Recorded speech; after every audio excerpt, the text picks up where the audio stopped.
Tracy Jackson, also known as the Spiritual Cheerleader here, and I'm coming to you with lesson 20 of A Course in Miracles workbook. This is probably the start of like some of my favorite lessons. Lesson 20's message today is I am determined to see. So we've been, going through all these exercises in which we have been, definitely unlearning the process, recognizing that our thoughts are indicative of how we see, and recognizing that they play a part in how we see.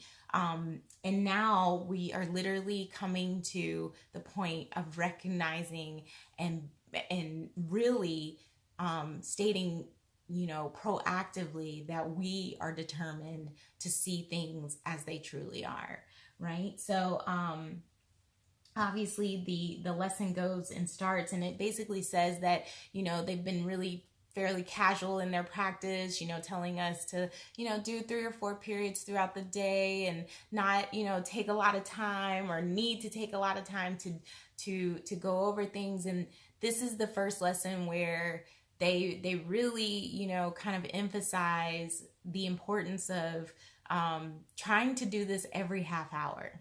And I know that that is a monumental task. I know that I did not do it every half hour last year when I was starting this the first time, but for as many times as you can do it, as many times as you can remember, do it. And whenever you feel, maybe someone's upset you, or you feel, kind of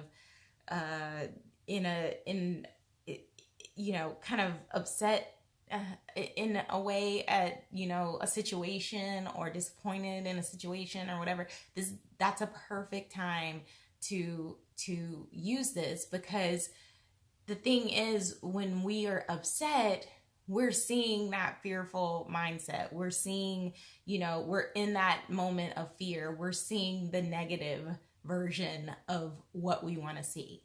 And so when we state this line, I am determined to see, we're literally putting it out there into the universe and saying, I'm determined to see this correctly. I'm not going to see this with the fear-based mindset. I'm going to see it with the loving mindset. And so I wanted to read just a couple parts of this lesson today, because I really felt like they hit home, and I wanted to kind of explain them. It says, this is our first attempt to introduce structure.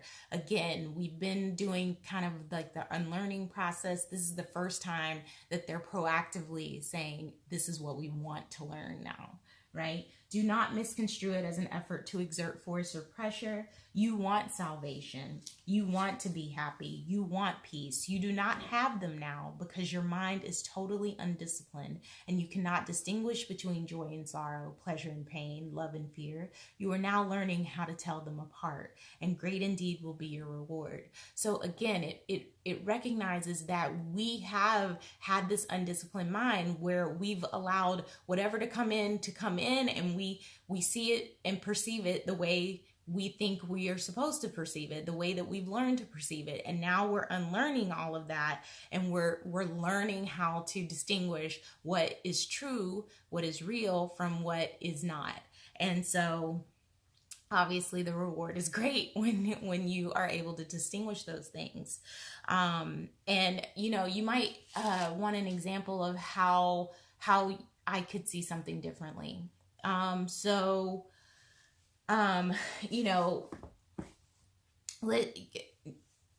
Like not,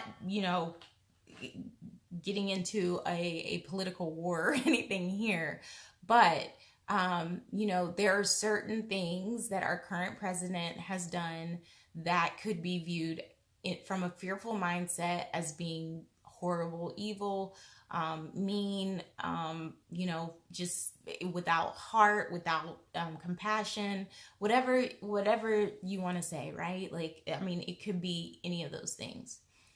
By me learning and being determined to see, I see past the actions. Not to say that I don't hold him accountable for the actions.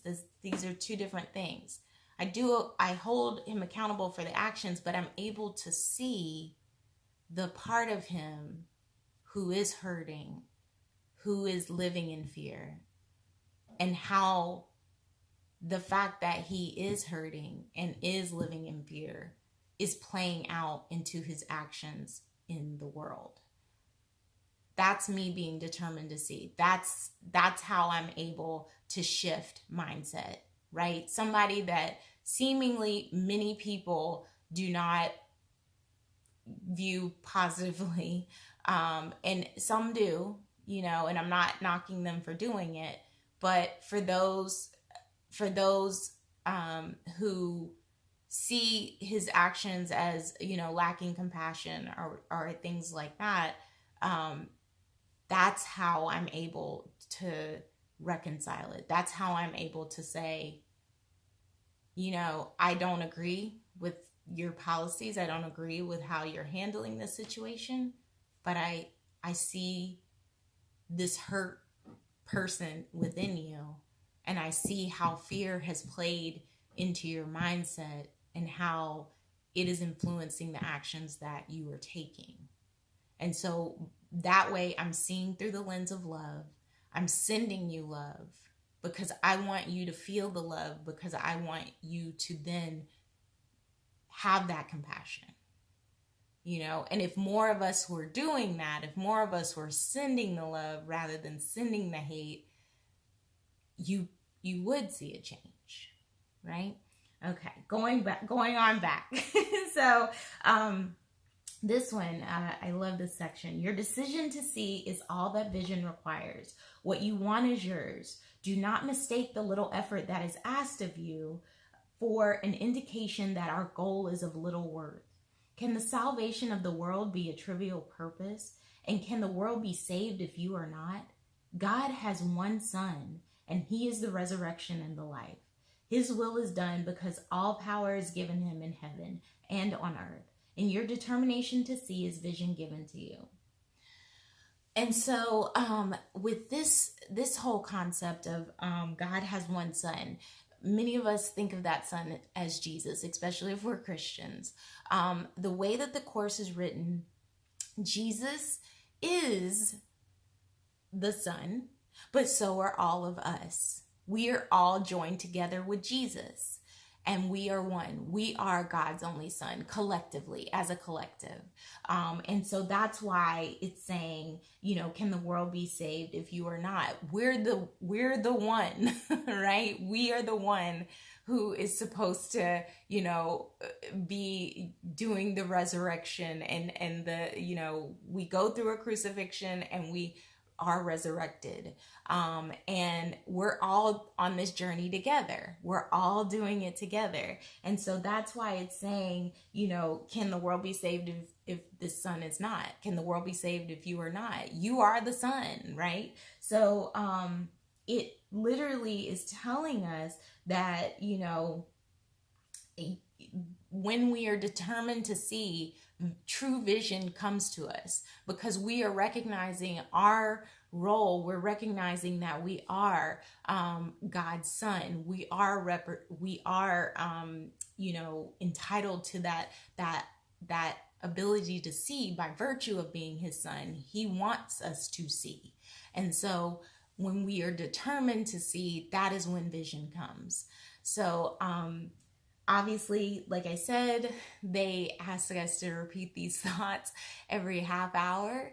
Obviously, they have stated, and I am stating, like, if you forget, it's okay. That happens. But when you go through difficult circumstances or experience difficulties throughout your day, say this, and I promise, like, it's almost as if, like, a peace washes over you when you say it, because you're like, I'm determined to see. I am determined to see.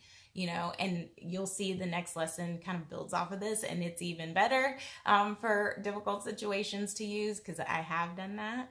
I've used it in difficult situations, but I will definitely be coming on soon to share lesson 21 with you, but today's lesson is so crucial. It's the base, it's the foundation of acquiring true vision and being able to see and being able to start the change that you want to happen, happening in your life. This is the start of it.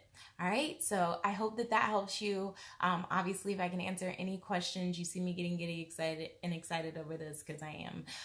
If I can answer any questions, just let me know, and I will talk to you guys soon. Bye.